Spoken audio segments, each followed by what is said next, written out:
Neat.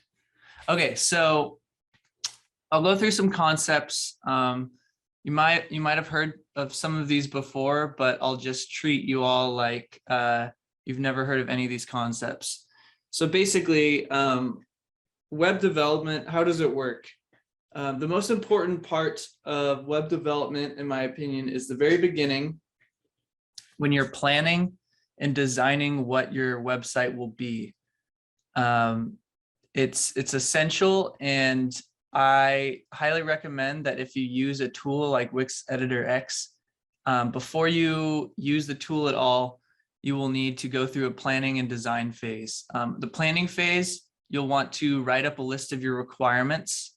If you're making a website for yourself, which most of you probably will be, you can treat yourself as the client and make a list of requirements, analyze those requirements, figure out what's important, and then you can move to the design phase, where you can use a tool like Figma or InVision or Adobe XD even to actually map out and prototype what you want your website to look like.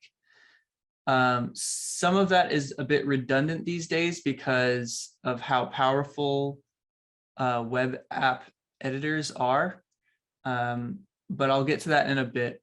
But the most important thing is when you're designing things, you're going to want to do some wireframing, and it will really reveal what your design challenges will be.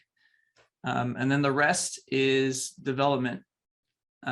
Development is where you're in there, you're coding, you're changing the layout, you're adding content, and you're putting the website together. And then at the end, launch. Launch is super easy on something like Wix Editor X. You just press a button and it's launched. And then, of course, maintenance is really easy these days too, especially if you're not dealing with that much data, if it's just personal data. So this can be confusing if you've never heard of these terms, web hosting versus domain hosting. Web hosting is a service where a company will essentially give you computer space on a server somewhere to host the code for your website. This is taken care of by Wix Editor X or Wix or Squarespace or Cargo or a lot of other sites like that. This is what you can think of the actual website. Domain hosting is very simple. It's just the website name that you get. These are separate for a few different technical reasons, but if you want your own custom name, you'll have to look into domain hosting. And a lot of these services like Editor X or Squarespace will do both because they want your money. But it always costs a little bit of money to get a domain.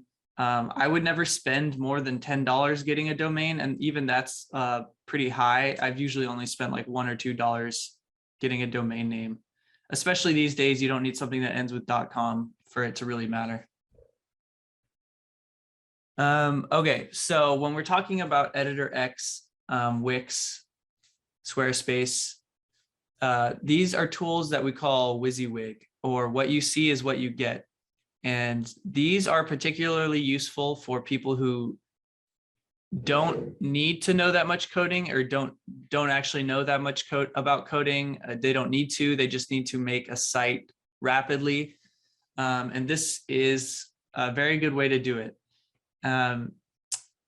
You can think of, it has a lot of the affordances, typical affordances of like an image editing app like Photoshop. Like even in the screenshot here, you can see that there's like some copy and paste and delete and align tools and angle tools and size. So if you're going into web development without any knowledge and you want to research tools to create websites, you'll want to look for the term Wysiwyg. I think it's, at this point, it might be a little bit outdated even because most tools are Wysiwyg. So it kind of is almost meaningless for someone who's not in web development. But if you see that term, you know what it means. It just means a visual graphic editor that you can put together a website with. Okay. And so when we start to talk about actual design of a website, you'll want to know what responsive web design is. This is ubiquitous and pretty inherent to all modern web design. It's just making sure that the website will work on a mobile phone or on a computer or even on an iPad.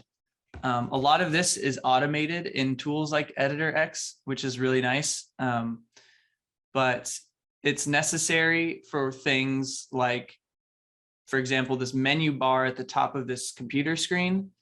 On a computer, it's really nice to see all those options and be able to click on them. But if you're on your phone, you'll see a little hamburger, you'll click that and it'll expand with the menu options because there's not as much space.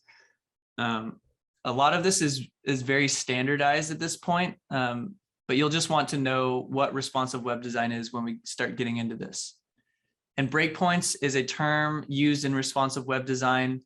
It's the point at which a website's content design will adapt in a certain way to provide the best possible user experience. For example, here in this New Yorker, this is the desktop app. You have ads on the left, you have a menu on the right, and you have some links on the far right, or the links on the top, and these links on the right. And then you have the content here in the middle. This works well for a desktop app with a lot of screen real estate, but when you get onto a phone, things need to get condensed. This support New Yorker thing, the breakpoint changes, so it's up here, and you can kind of tell where breakpoints are. They've it's like right here in this middle part right here. Basically, the definition is that as the screen gets smaller, like what is the actual pixel value that the screen reaches for this, this ad to hop down here, this to change size.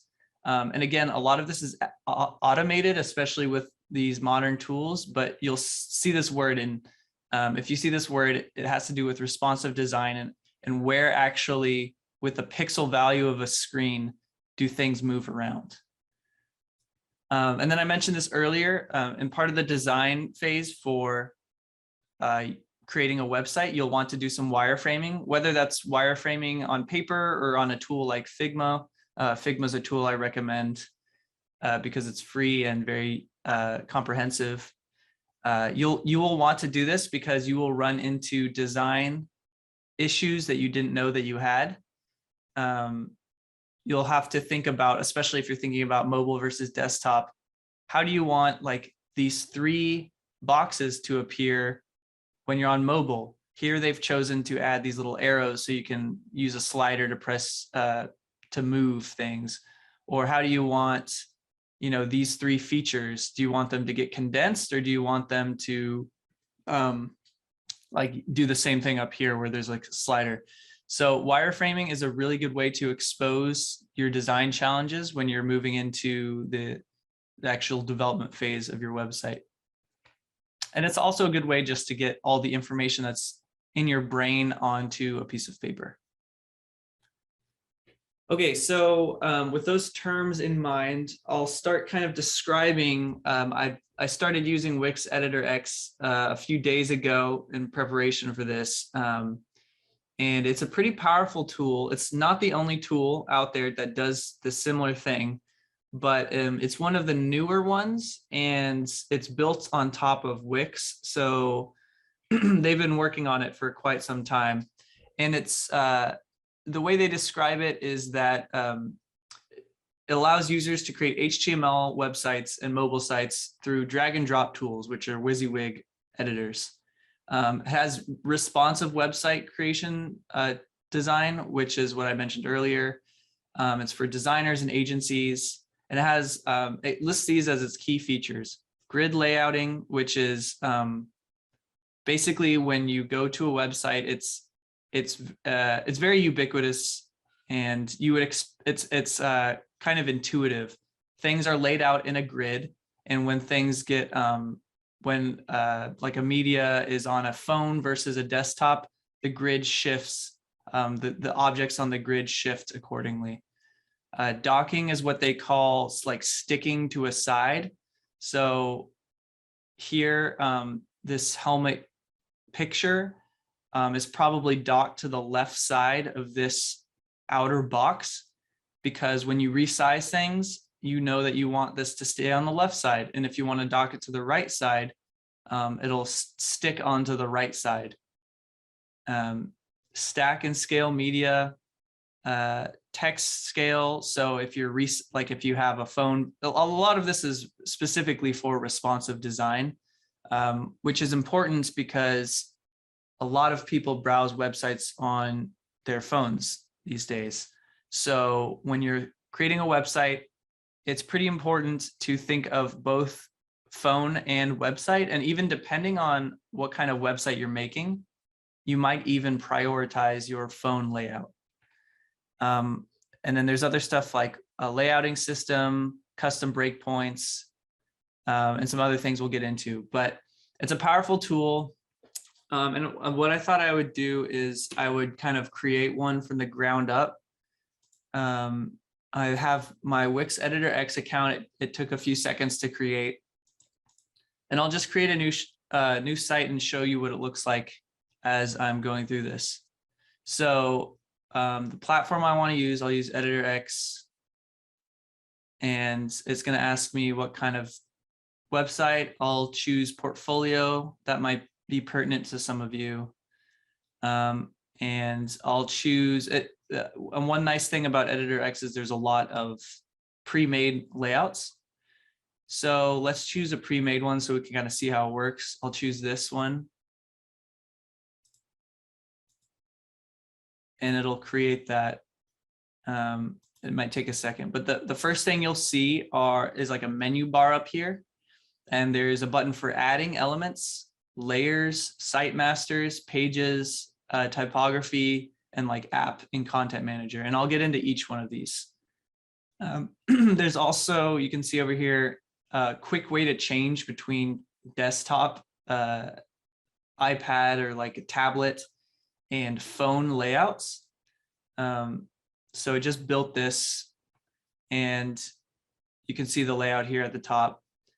Here's the quick way to kind of switch between phone layout, computer, and tablet.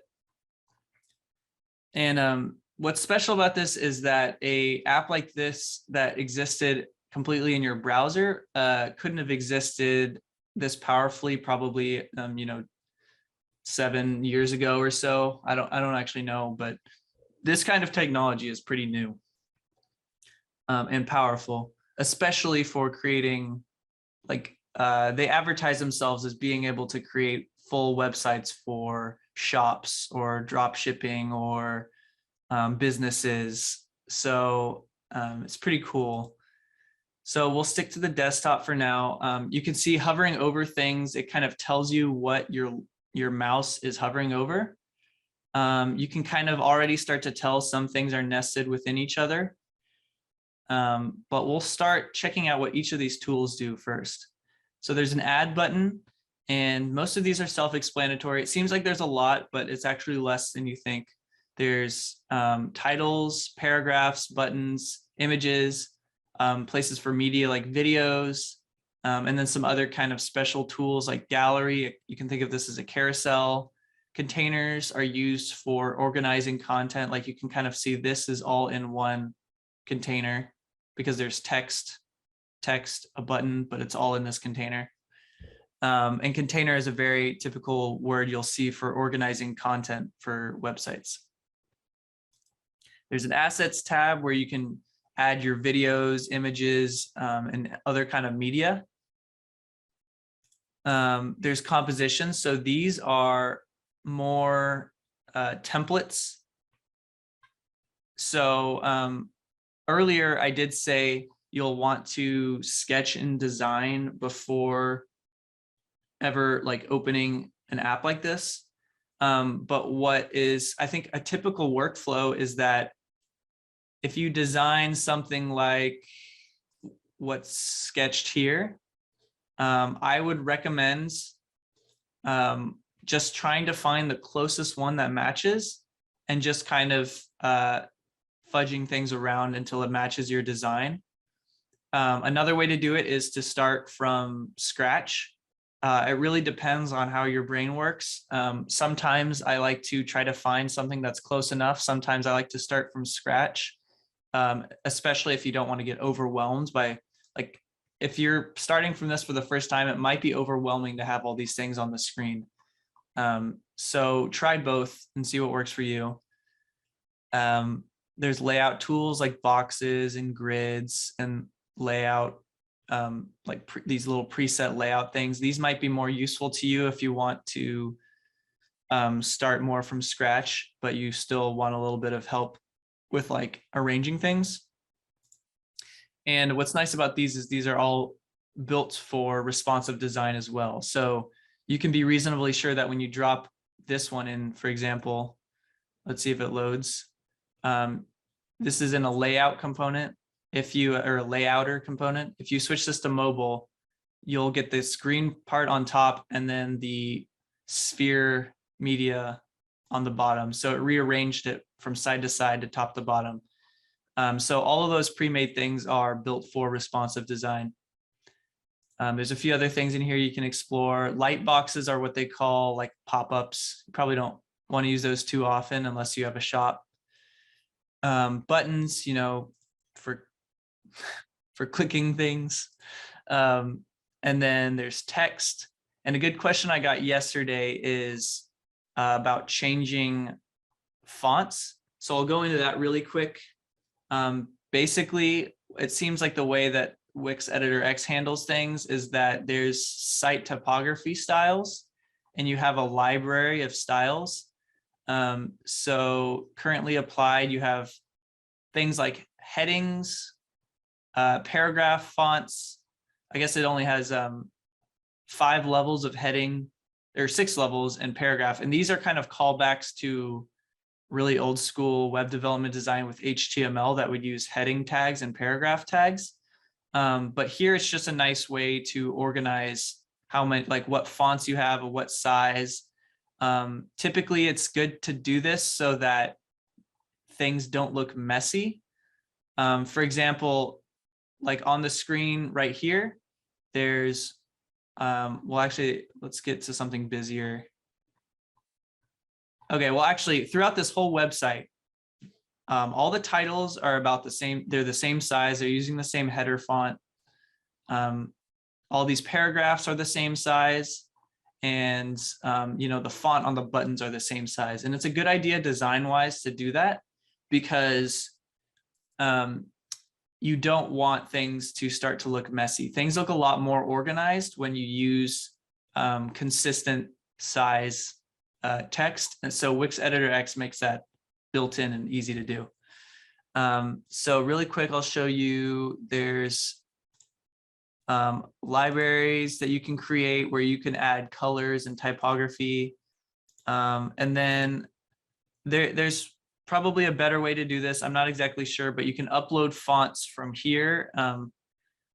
We could probably Google it later and see what a better way to upload fonts is. But I had a question about uploading custom fonts. Here's one way to do it. And I had another question that if you upload your own font, will people see it on their site? And the answer is yes. When you upload a font file, like I have a folder of fonts here. If I have, well, that's not a good example. If I have this font here, it's a font file. It's a TTF file. You might have to get, I'm not exactly sure. There's different kinds of file fonts, but you'll want to upload that. And then it basically Editor X handles the download of that file to other people's browsers. So you don't have to worry about custom fonts not showing up. Okay, so back to the quick add. There's text.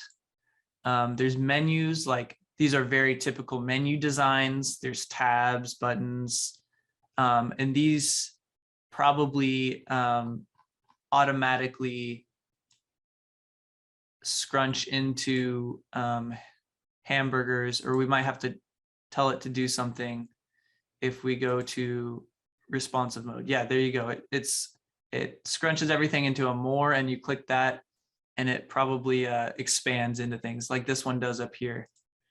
So again, just showing you that a lot of these things are built for mobile and desktop concurrently. A media tab where you can upload all of your videos or pictures that you'll want to use on your website. Some basic shapes in case you want to use like little call outs. They don't have any examples here, but dragging and dropping things is pretty easy, except that just disappeared. So you might have to have it selected. So if I have this selected, I'll have to figure out more about how that works. I feel like it's popping it up to the top here. Yeah, it's all right up there.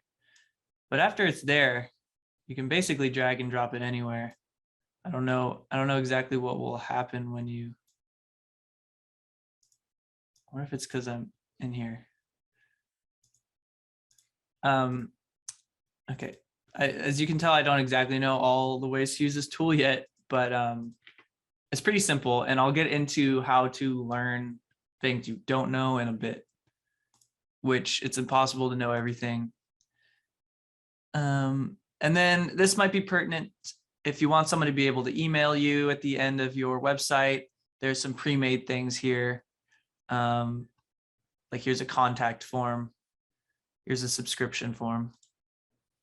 And then there's a few things where you can embed things, like if you want to link your Instagram or Facebook, or a custom widget, which is a little bit more advanced.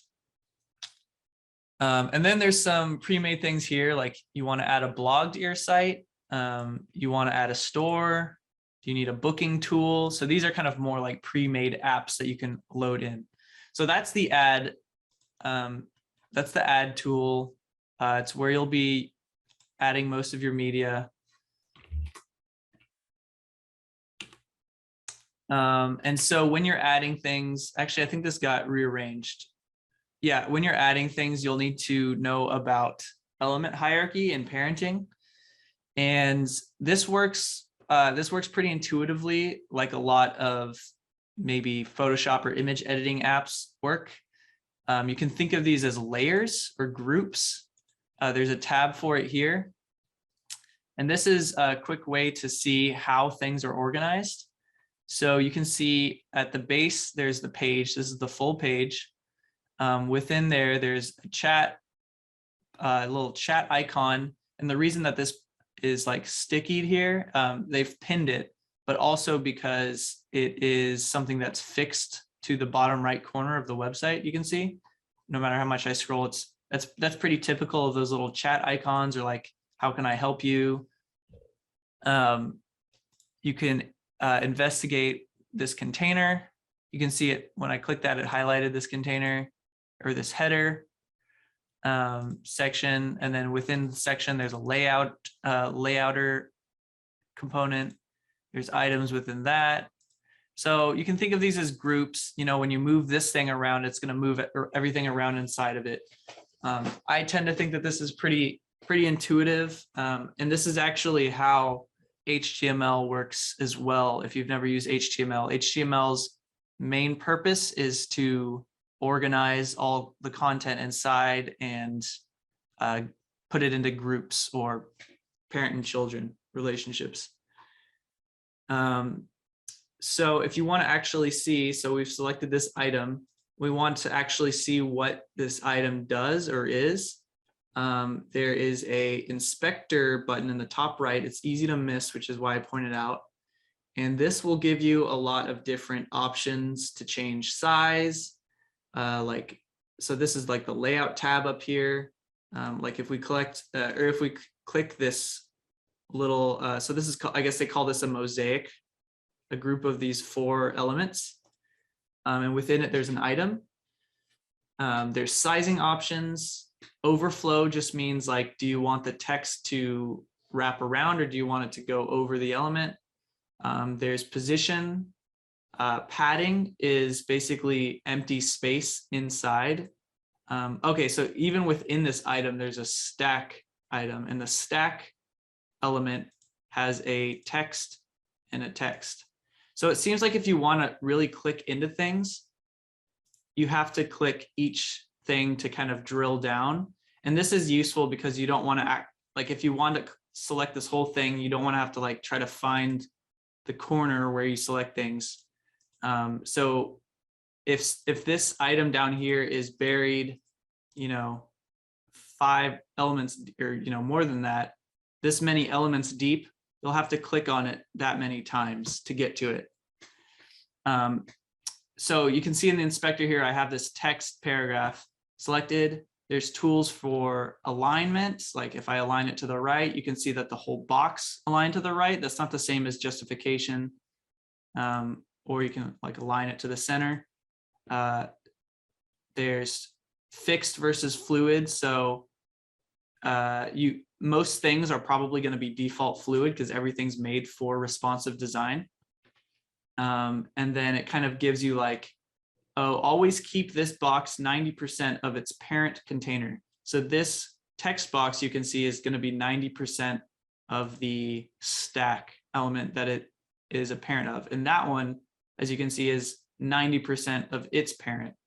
This one is 50% of its mosaic parent. So that's how you can kind of see what the relationships are.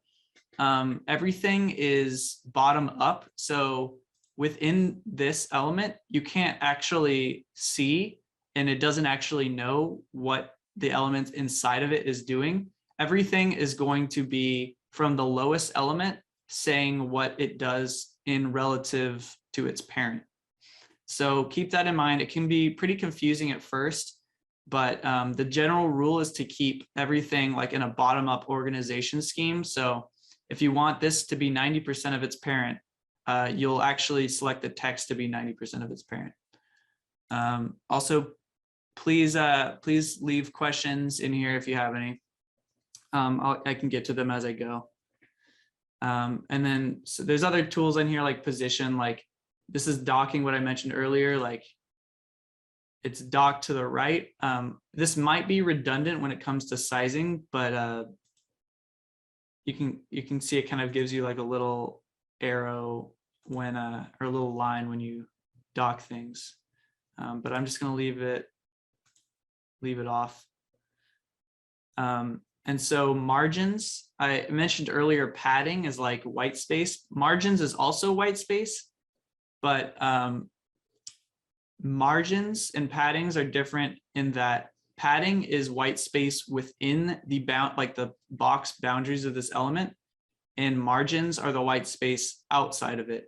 So like I said earlier, you kind of want to do things bottom up. So here it looks like there's not any padding because, or not any padding, at least on the left side, because this text is all the way up hugging this left side.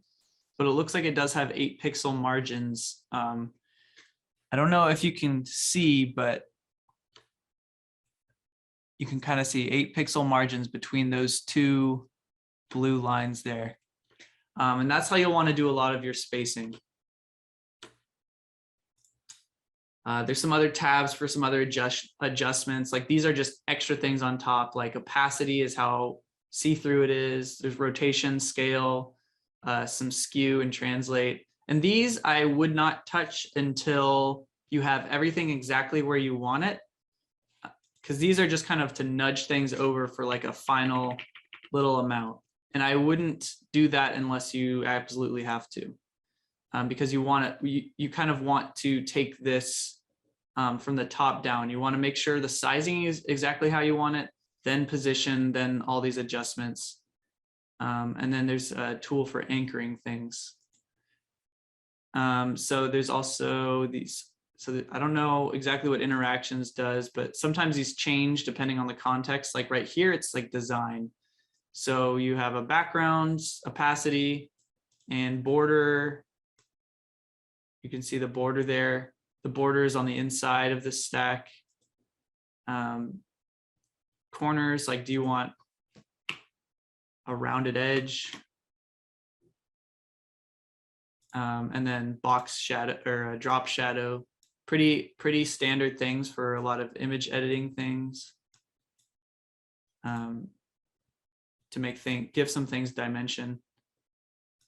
We'll turn it off.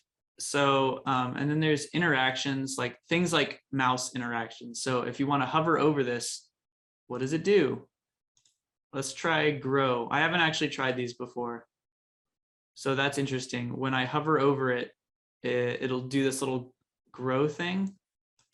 I don't know where it went.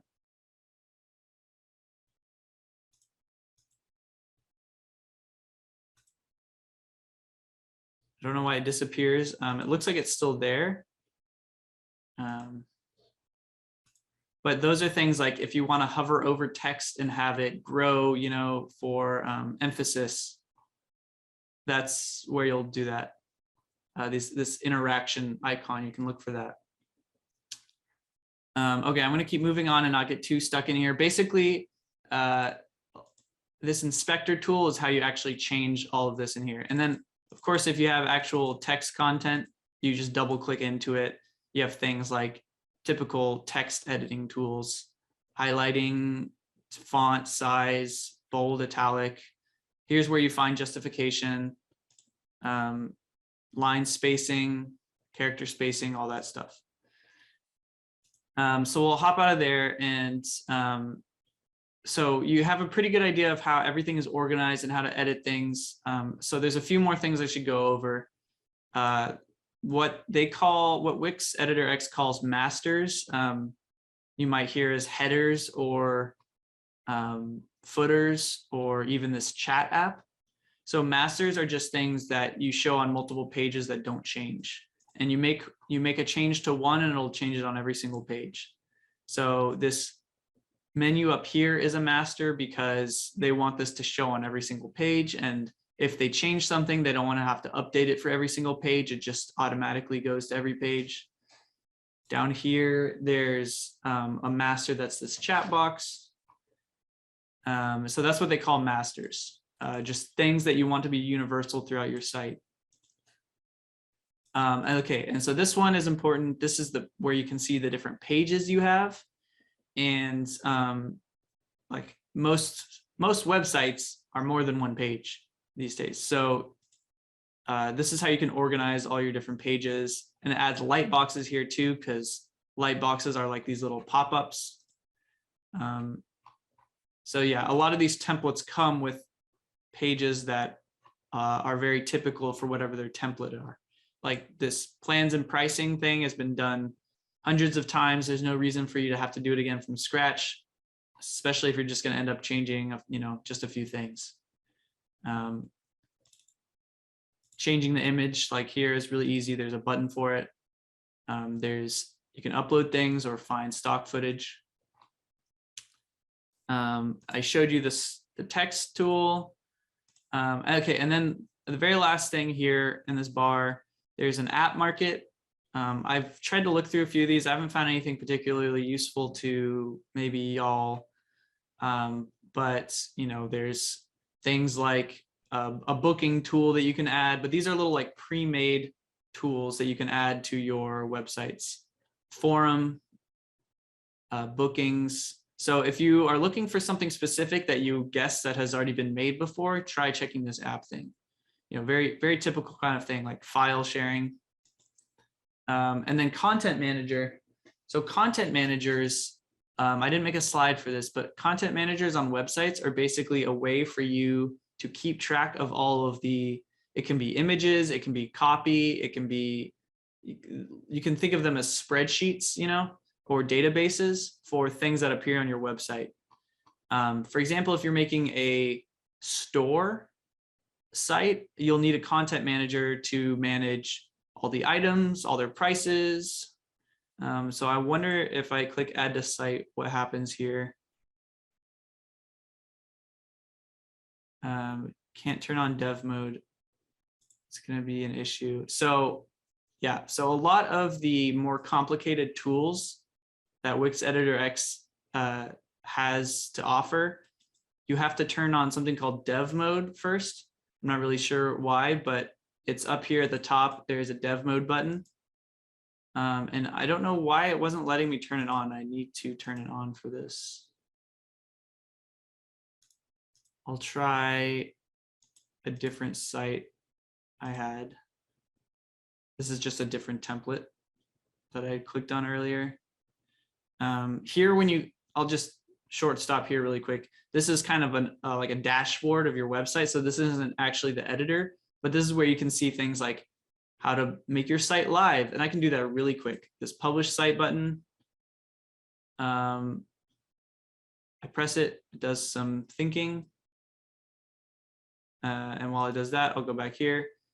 Site role, like especially when it comes to your role in the site. Probably many of you are going to be the only people working on your site, but you can add other developers to it. And then there's other tools that get a little bit more complicated, like email campaigns or invoices or contacts or Facebook ads. And then there's a lot of suggested stuff. A lot of this might be kind of noise, might not be useful, but it's there. So here's this other site. Let's try dev mode. Okay, so this one's already in dev mode from earlier. So when you turn it to dev mode, you get a little bit different of a look here. You can kind of see actual code down here. Especially when you select on things, you can add custom JavaScript. If this is way over your head, don't worry. It's like 90%. I've been doing web development for 4 years or so, and 90% of the time I'm Googling what I need and copying and pasting it and trying to fiddle things around until it starts working for me. And I'll show you how to do stuff like that near the end of class or end of this workshop too. So in developer mode, you can do stuff like add custom code, add code files, and that might be useful to you once you get to more advanced stuff. Again, you don't have to be a professional web developer to do this. You just have to follow tutorials. And so that leads me to Wix. I think they call it Academy X. And they have a ton of resources. Here I just clicked on resources, Academy X, and this teaches you basically everything you need to know to make really professional websites with their tool. Here they have a list of recommended videos and lessons for you to learn. Like here's one on breakpoints. Here's one on element hierarchy that I mentioned earlier. Here's one on how the grid works, how to dock things. So I didn't go super deep into how to do all this. I'm just kind of introducing this terminology, but these videos explain things very simply and very quickly. There's not a lot of fluff in these either, which is nice. So here I found the best thing to do is just go to all lessons, and it'll show you kind of essential videos, some design and layouting, which I would highly recommend. And then, like I mentioned earlier, I couldn't really exactly figure out how to get interactions to work. If I click on this, I bet I would learn in a couple minutes. And then some other extra stuff here that is basically all of the things that I touched on, but in their own words, pretty concisely too. So go here if you need help, or probably when you're first starting, it would be good to at least cover these first two sections, the essentials and design and layouting. But there's a lot. And if you still find something that you don't get the answer for, there's also a little drop down for a forum here. And this is how I solved a problem yesterday when I was in the immersive class doing the same presentation. Someone asked me how to upload custom fonts, or I think that's what the question was. It was a custom mouse cursor. So like, you go on websites and sometimes the mouse cursor is kind of funny. They don't do that these days as much due to things like accessibility concerns and uniformity on different websites. But for more niche things, if you're playing around, it could be fun. So I just went here and typed in custom, or I'll do custom cursor. And I get a lot of hits. And what's reassuring to me about this is that these are all within the past 2 years. This one's 6 months ago. So click on recent things, you know, recent things are usually the best. And just see what, so this isn't actually, oh, I don't know why it combined it. But yeah, so basically a lot of being a good web developer is learning how to Google appropriately and learning how to sift through a ton of results really fast. I'm not the only person that will tell you this. Google is your friend, or, you know, forums. But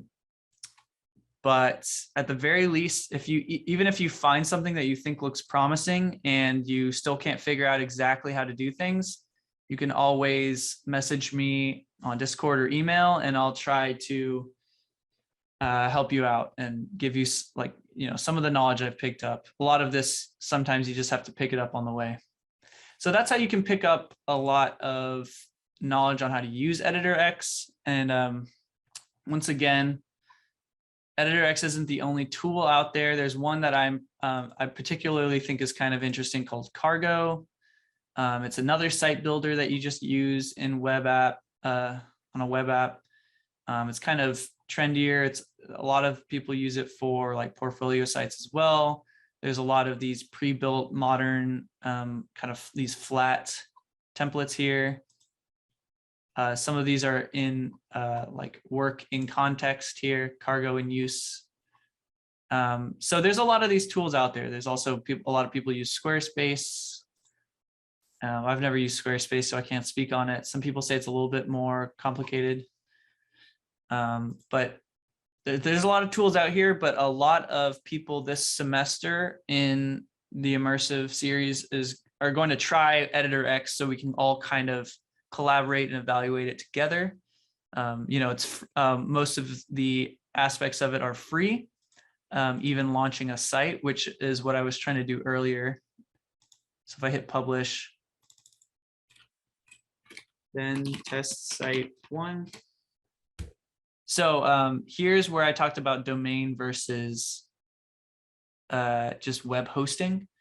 I would recommend not worrying about a custom domain until you really think that you have a great site, because you really don't, I mean, you could if you want, but it's another step of complexity that you don't need to worry about unless you, you know, want this site name immediately. But I'm fine sticking with this Editor X website for now.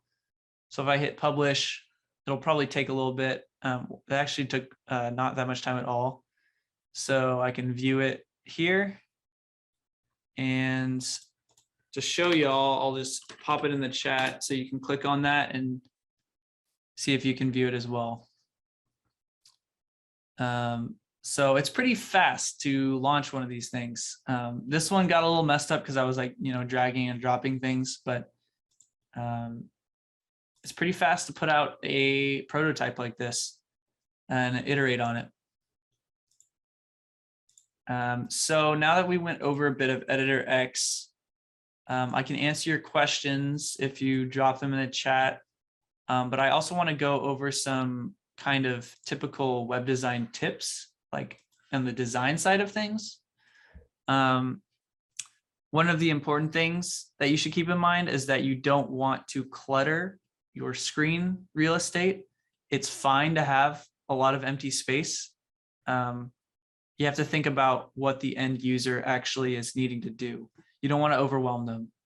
And especially once you have details, you want things that have a clear hierarchy. Like on this screenshot, you can see that there's a main title here, a little call out paragraph here.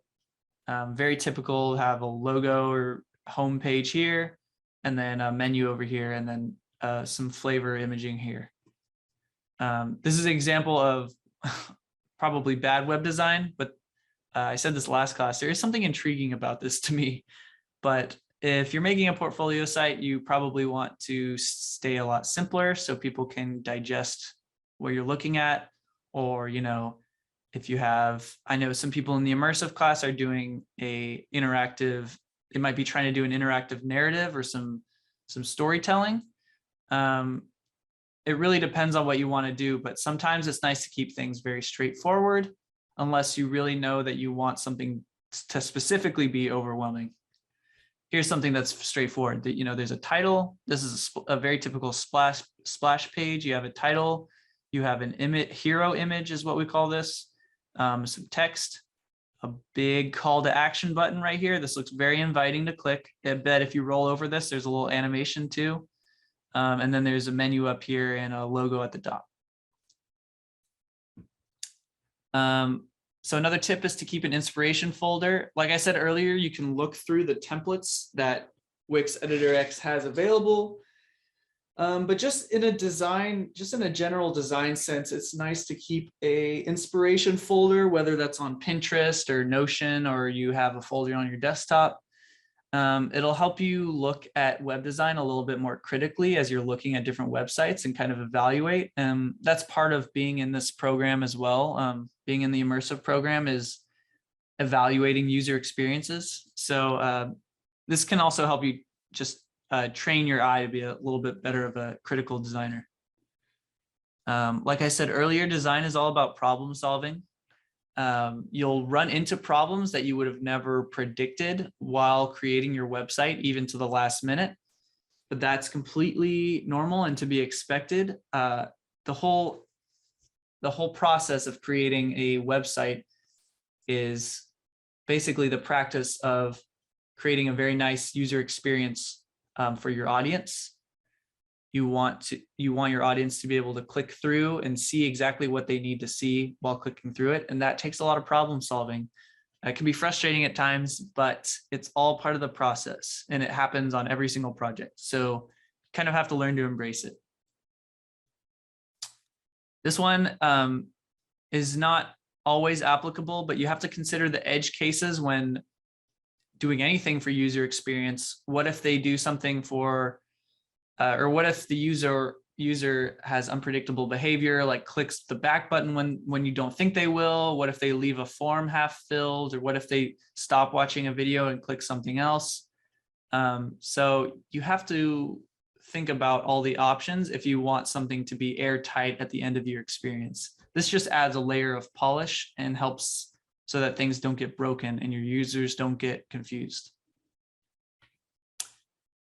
Here, I just added this in case you're interested in seeing where I get some of my web design inspiration. I'll drop these in the chat. There's a lot of these. If you just type in modern web design inspiration, you'll find a lot of sites like this, especially Behance. Behance is linked to the Adobe apps. So some of those things even come with templates. But check out some of these. Some of these are, you know, trendy. Some of these are modern. They're nice to check out and get some inspiration. And then I already mentioned this, but there's a lot of tools. There's this one I'm interested in called Cargo. There's Squarespace. There's Wix. Wix on its own might be enough for some people. I think Editor X is a lot more customizable and useful for storytellers like y'all. So just check them out, do a little bit of shopping, but ultimately you'll be fine. I think Editor X will have everything you need. But if there's a template, you know, that you specifically have your eye on like Cargo or something, you can start there. And I know Cargo is used a lot for portfolio sites as well. And there's a lot of different interactives. Like there's a templates tab here, some layout stuff, but there's also some templates in use with example content. I showed this one off yesterday. This is kind of funny. There's like a drag and drop template. So some of these might be interesting to y'all. But yeah, that's most of what I wanted to go over today. So if anybody has any questions about Editor X itself or just web design theory in general, let me know. Otherwise, I'll wrap this up pretty soon. Oh, I'll drop this in there too.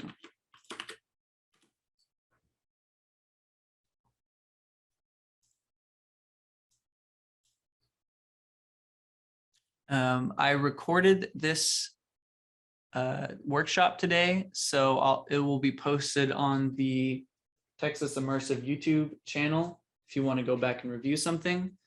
I can also share this with you if you just want to sift through some of these as well. But essentially, I have some broad concepts for web design, and then all this Wix Editor X stuff is definitely expanded upon in their Academy website. There's a lot of lessons here. And a lot of these are also just applicable to web design in general, which is nice. All right. Does anybody have any questions? They can be specific. There's time for, if you've started something and you need some problem solving, you can reach out to me now or after this. I have lab hours as well.